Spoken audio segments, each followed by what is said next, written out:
Okay, welcome back to another video. In this video I'm going to be doing a POV drive and review on the 2014 Audi S3. This is the 8V model. This one's in a nice navy blue.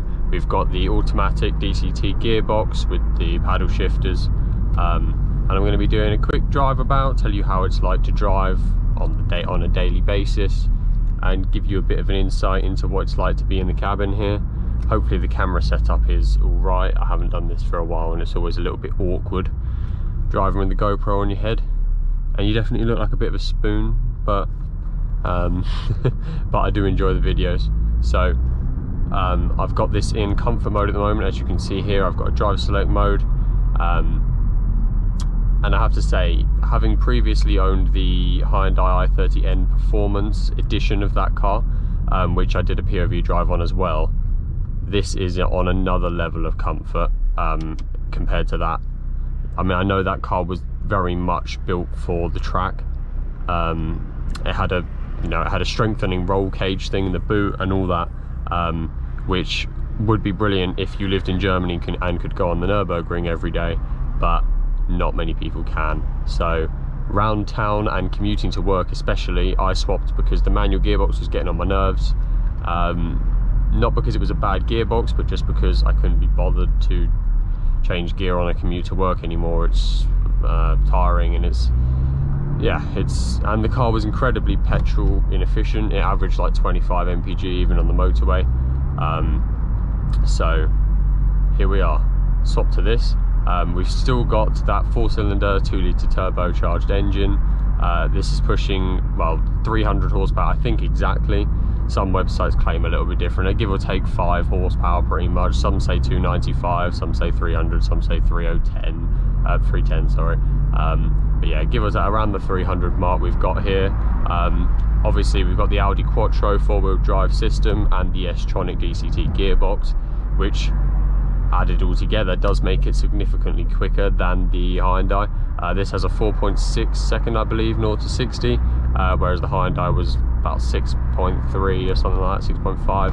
So it's almost like a second and a half quicker to 60, which obviously in the same category of car is a massive difference. And you definitely can feel that while being in here. Also, obviously much easier to change gear because you've literally got the paddle shifters, or you can swipe this over to the side and you can change up or down with the paddles, as you can see, 4th, 5th, or you can do it with the shifter here, 4th, 5th. So whichever method you prefer, you can use, or you can slide it just back into D and it will do it all for you. You can pull the stick down and it will go into S gearbox mode, as you can see, where basically it just holds the gear for longer, keeps you in a lower gear so you're ready. You've got that power when you're ready, and it will change up. It will change up at pretty much red line, whereas in comfort mode in the normal D it will change up at 3,000 RPM roughly. So you can see I'm in 3rd in S gearbox, and when I put it into 4th, we go straight up to 5th. When I put it into the D one, sorry, we go straight up to 5th because it's trying to be a bit more petrol safe. As far as the modes go here, we've got an auto select, which I haven't really played about with much. Obviously the dynamic mode, which automatically puts the gearbox in S mode for you. So this is the sporty mode, and you can hear the engine change. Individual mode, which you can change on the screen, and then efficiency mode, you can see there we've got an E setting for the gears now. So that will hold them even longer, and when you let your foot off the accelerator, it will actually take you out of gear. You can see we're idling and we're basically coasting at the moment. We're in neutral basically. So half the time basically you're not even in gear in this, and then when you put your foot back on the accelerator, it will put you back into gear. And obviously because it's a dual clutch gearbox, it's very quick and you honestly don't even notice it, and you get much higher MPG rates this way. So yeah, that is quite a nice feature. I tend to drive in comfort mode most of the time because I like the fact that you can get a little bit of performance when you want it, but it's also obviously comfortable.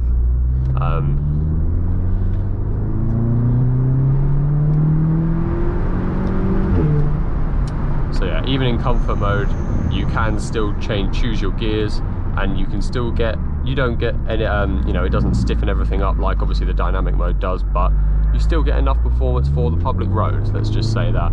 And even in its automatic mode, if you put your foot down a little bit, it will drop a gear or two, and it's actually not too bad at putting you in the right place at all times, really. On the motorway, it will put you in 6th the whole time, and that's fine. and on a country road like this, if you put your foot down a little bit more, it will drop you down into third, and if I just rest it gently, it will put me back up to fifth. So it's actually very quick and very good at knowing what gear you want to be in, what gear is more efficient, depending on obviously the engine mode you're in as well, but it is actually very good at that. The interior of this thing is definitely, again, on another level to the Hyundai. Obviously Audi interiors are famously very nice. You've got nice leather all over the dashboard, nice sounding things everywhere. Everything just feels very fancy. You've got leather everywhere. You've got a nice, well, this is a 2014 version, so this is 4 years older than the Hyundai I had, which does show its age a little bit in things like the screen and the sat-nav system over here. It's got a bit of bezels on it, but it's very, you can, for some reason you can put the screen down as well, so it's all a very nice high-tech interior, and I've managed to get one with quite a nice quality. I don't know why that seat's all the way down, but it is. So yeah, the interior of this car is definitely much more premium, much more luxury than the Hyundai was, but that obviously shows in the price point of these cars. They are much higher. And this is the one with the sunroof. Hopefully you can see that at the moment. So I'm very happy I got on with the sunroof. I think it's very nice. It's almost like a mix between having a convertible but also having the advantages of not, if you see what I mean. Comes with heated seats as standard, which is very nice, electric handbrake, and then obviously you control everything on the screen with this kind of trackpad setup here, similar to the Lexus I made a video on not long ago, which shows you that. So we put it in dynamic mode here, put it into gear. We can choose our gear, so I'll choose second here with the paddles, and then we just go round. The steering gets much heavier in dynamic mode.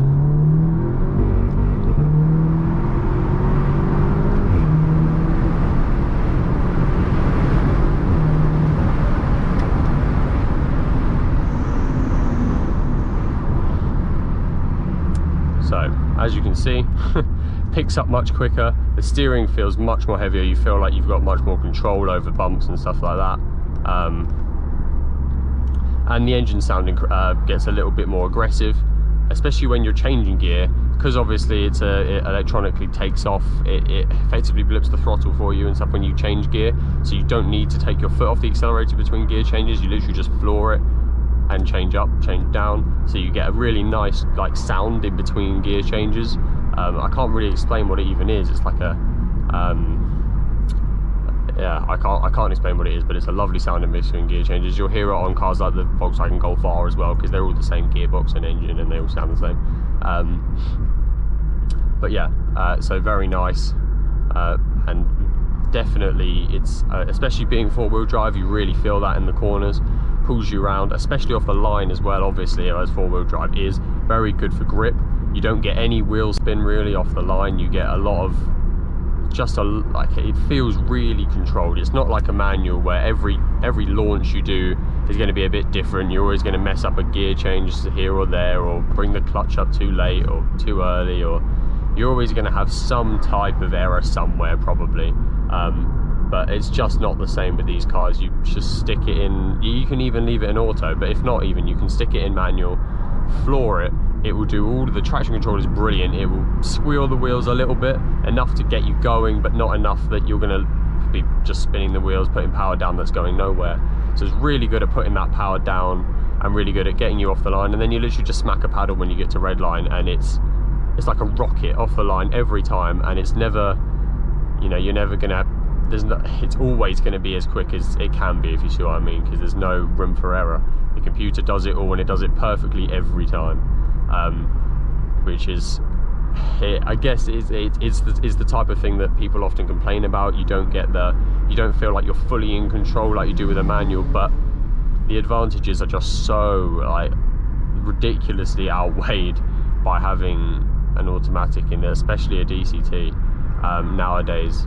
I mean, obviously I use this to commute to work daily as well, and I have a 25 mile-ish drive to work on the motorway, and a motorway, especially when they get trafficy with a manual gearbox, is awful, whereas this is obviously much more dealable with, and then when the traffic clears you can still have all your fun, if not more, because it's quicker.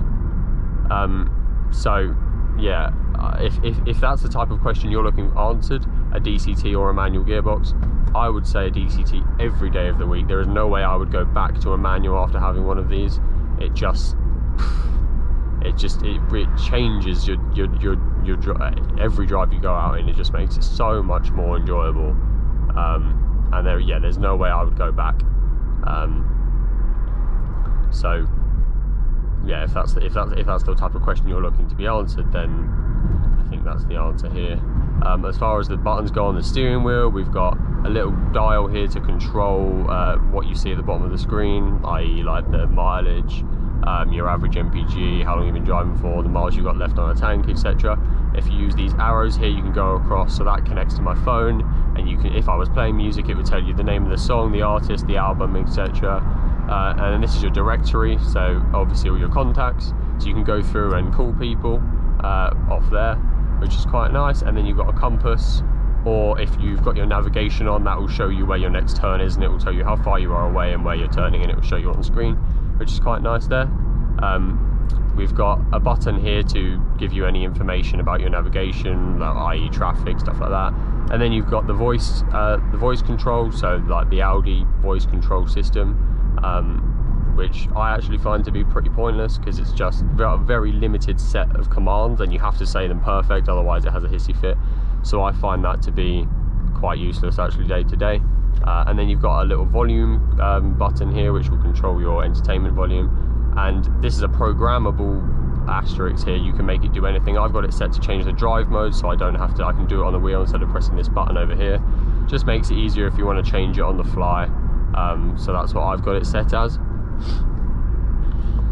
Obviously we've got a digital bit in the middle, but then 2 analog dials. But it is interesting, we've got like LEDs for that, we've got lights to show your fuel percentage, and there's a boost gauge there, and it isn't a dial, it's a light. Like the lights go up, as you can see with the fuel at the moment, which is quite different, quite interesting. I like that about it. Let's just turn in here.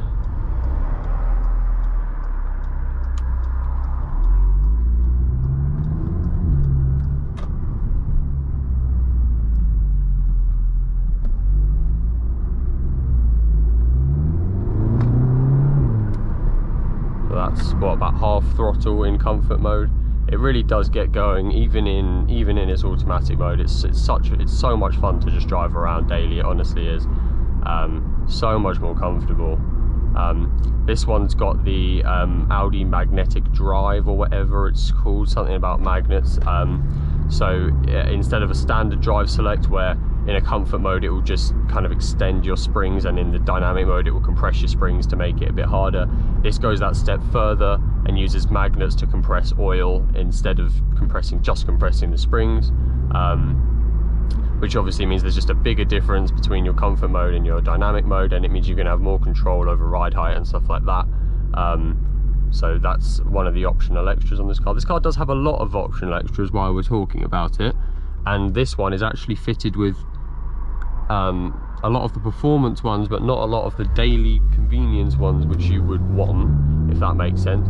For example, I've got no auto wipers, that's all manual. I've got no auto headlights down here, just the normal headlights. That's actually really all I can think of, but those two things are quite, it's almost just something you expect, especially when you're spending 20 grand-ish on a car. You expect auto, you don't even, it's not even something you read in the description when you're buying it, because you just expect it. So that was a little bit of a shock when I went for a test drive and realised it had no auto headlights or wipers, but not a deal breaker for me. I prefer things like the Audi magnetic drive, things like the sunroof, and this model's actually got a splitter and a spoiler extension on the back, so makes it look very nice in that respect. Obviously got full air conditioning, everything like that. And this one has the cruise control as well, just on the stalk down here, which is different for me because the Hyundai had cruise control on the steering wheel. It was all controlled from the wheel, so it's different for me to have it on a stalk down there. And I find myself going for it sometimes and then realizing that I'm putting my indicator on or flashing my lights, or even sometimes if I'm sitting a bit more relaxed on a motorway, I find my knee hitting the cruise control stalk, So in a way that's a little bit annoying, but definitely again not a deal breaker of any sort. The navigation is actually very good. The map is obviously a little bit outdated, so I drove down to Devon recently and found that some roundabouts were there in real life, but the sat-nav didn't recognise it as a roundabout, which obviously doesn't really make that much difference. You can still work out where you're supposed to be going, what exit you would be taking just by looking at the map. But obviously, because it's in a slightly older car, the maps are going to be slightly out of date, but the navigation system itself is very good, very easy to tell where you're going, and very easy to use. We've also got the telephone system here, which will come up, and again we'll just show you a directory, your favourites, or you can just enter in a number if you like. You've then obviously got radio and media, so you can Bluetoothly connect to your phone. There's no Apple CarPlay or Android Auto, obviously, because it's a car of this age, it just wasn't a thing yet. So if that's going to be a deal breaker for you, then you might want to look at a newer version of these if you can afford that, or something else, or something a little less valuable that you can get newer, if you see what I mean, for the same price. If that's a deal breaker for you, it really depends on what you want. If you want the driving experience out of it, or if you want more of the comfort things, as in like auto headlights, auto wipers, Android Auto. If you want the technical side of things, then you're going to have to spend a bit more than I did, because they are expensive options from new, and not everyone did them basically. There's also an option for keyless entry on this car. As you can see, mine is a standard key. That was partially intentional, partially not. It wouldn't, I probably would, if one had come up on the market that was keyless, I probably would have had it. But from this year, and obviously Audi S3s are one of the most stolen cars out there, really. They have a very high rate of steal. They're very very valuable in thieves' eyes. So I've heard from this year, especially the keyless entry cars, because they were one of the first to ever really be on the market, they were a little bit, they're not as secure as you'd want basically. They were easier to copy keys than the cars are nowadays.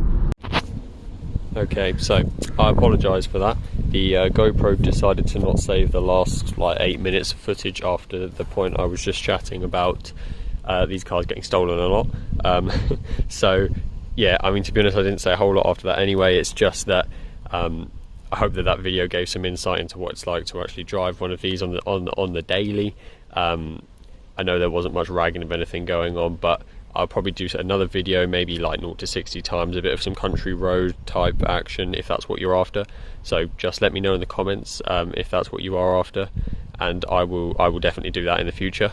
But I think these type of videos are actually quite rare on YouTube, where you get what it's actually like to drive the car, instead of just, oh, it does this 0 to 60 and that, if you see what I mean. So hopefully this is just as valuable in some ways, and yeah, let me know in the comments if you want to see anything else, and don't forget to subscribe.